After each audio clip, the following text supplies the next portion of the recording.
Salut à tous, c'est Maxime, prof de dessin sur dessindigo.com.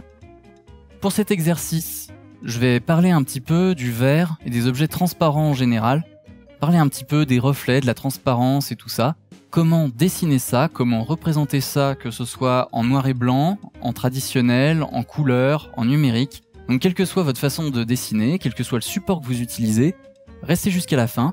Vous pouvez même télécharger en description un petit support de cours, donc un dessin au trait, et vous allez pouvoir suivre avec moi ce petit exercice sur dessiner du verre, travailler les reflets et la transparence. Vous êtes prêts ? Bon, on est parti. Alors, on va commencer tout simplement à dessiner notre bouteille de verre. Donc, c'est le support que vous aurez. Hop. J'ai envie de faire un petit flacon, peut-être un flacon de poison ou quelque chose comme ça. Ça va être un petit peu plus rigolo. Donc, hop. Donc, le verre. Bon, le verre, c'est tout simple, c'est transparent. On voit ce qui se passe derrière. Le petit souci, c'est que le verre, il va en fait dévier la lumière qui passe à travers. Donc si jamais il est courbe, comme c'est le cas là de ma bouteille, là, vous voyez avec l'étiquette que je suis en train de dessiner, hop, qui a une courbe, mais en fait il va déformer la lumière qui passe à travers. Donc en fait, tout ce qui est près des bords va en fait s'écarter et s'aplatir et s'écarter, et tout ce qui est au milieu va se rapprocher. Donc par exemple, si sur un autre calque, je dessine par exemple un ballon de plage, voilà, faisons rapidement notre ballon de plage, et ben en fait ça va pas apparaître bêtement à l'identique dans ma bouteille. Il va y avoir... je vais faire un petit peu de blanc, là, je vais mettre en dessous. Hop, voilà. Donc, je vais vous indiquer où se trouve donc là. On va voir un petit peu là en opacité réduite où se trouve réellement mon ballon de plage, et je vais vous montrer ce qui se passe dans le reflet de la bouteille. Donc, vu que tout en fait va être écrasé, même de la lumière qui vient peut-être de là, va pouvoir se retrouver écrasé sur le bord. Donc du coup, ce qui va se passer, c'est qu'on va avoir quelque chose comme ça, hop, voilà, qui s'aplatit. On va peut-être pas trop détailler, mais on pourra peut-être voir ça. On aura des bouts de courbe un petit peu bizarres, comme ça. Voilà, vous voyez, ça s'aplatit très très fort. Peut-être qu'on verra pas d'ailleurs le ballon complet. Ça va dévier qu'une partie. Et donc en fait, ce genre de choses, ça va faire des reflets très affinés. Donc du coup, on va pas très bien voir en fait le détail de l'environnement. Donc c'est une bonne nouvelle pour nous, parce que ça nous permet de tricher en mettant des petits reflets, des petits zigouigouis près du bord.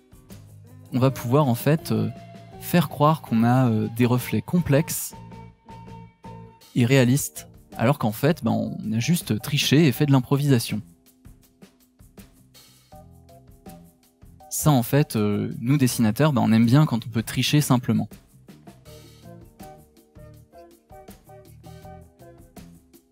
Voilà. Là, je vais mettre un petit peu de couleur.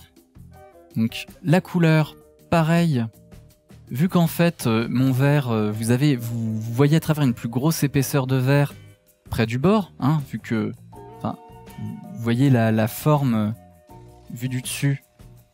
Voilà. Là, vous voyez juste ces deux petites épaisseurs, donc ça fait juste ça. Par contre, si vous voyez à ce niveau-là, vous voyez quasiment à travers tout ça de verre. Donc si mon verre est teinté, les bords vont être beaucoup plus foncés. Donc je vais représenter ça rapidement.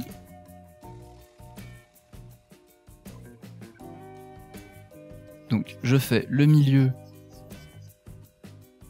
tout doucement. Voilà, avec encore pas mal de transparence. Et sur les bords, je vais pas hésiter à récupérer cette couleur-là.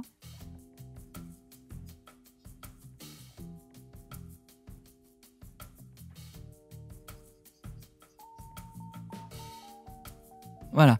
Et donc, en plus d'être transparent, mon verre, eh ben, il est brillant. Donc on a déjà parlé un petit peu de ce qu'on voit en transparence, mais il y a des reflets en plus. Donc voilà, là on a bien compris, le verre c'est transparent. Mais en plus d'être transparent ou translucide, bah, le verre c'est aussi souvent poli, brillant, ça a des reflets. Et là, il y a aussi une vidéo de Dessindigo sur le rendu métallique, et donc ce sera exactement le même principe, c'est-à-dire qu'il va y avoir des brillances très fortes et qu'il va y avoir un reflet un peu miroir de l'environnement. Sauf que forcément, vu que le verre est transparent, le reflet il est pas complètement opaque. Donc il y a des brillances comme des lumières très fortes qui vont se voir très très bien, d'ailleurs qui peuvent aussi se refléter un petit peu sur la face arrière, de façon un peu plus discrète. Et le reflet va forcément être déformé par la courbure de mon objet. Ok ? Donc on va aussi travailler à ces petits reflets qui vont être écrasés sur les bords et plus gros sur le milieu. Donc bon, j'ai pas imaginé complètement quel serait mon décor, et voilà. Ah, et toujours, si mon verre est coloré, en fait il va filtrer la couleur qui passe à travers. Donc mon super ballon de plage, s'il est bien rouge vif, là, il va être en fait beaucoup plus terne une fois passé à travers la bouteille. Je vais y aller doucement. Hop, peut-être un peu plus doucement que ça. Voilà, vous aurez peut-être quelque chose comme ça, de plus terne et de plus sombre, parce qu'il y a moins de lumière qui passe. Évidemment, le principe est le même s'il y a un liquide dans mon verre qui est aussi transparent. Ça a un peu les mêmes propriétés que le verre, c'est juste que c'est plein. Donc si je fais mon verre à moitié plein, les mêmes problématiques vont se poser.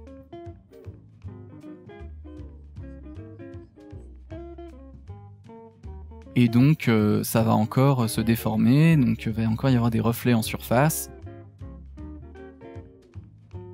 des déformations, etc. etc.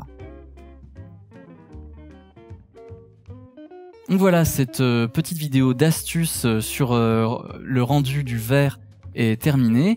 N'oubliez pas que tous ces conseils sont valables, que vous fassiez du digital ou du traditionnel, que vous soyez en couleur ou en noir et blanc, le principe est exactement le même. N'hésitez pas à partager vos astuces pour traiter ce genre de matériaux dans les commentaires ou sur le forum de Dessindigo. Partagez vos créations, participez à la communauté.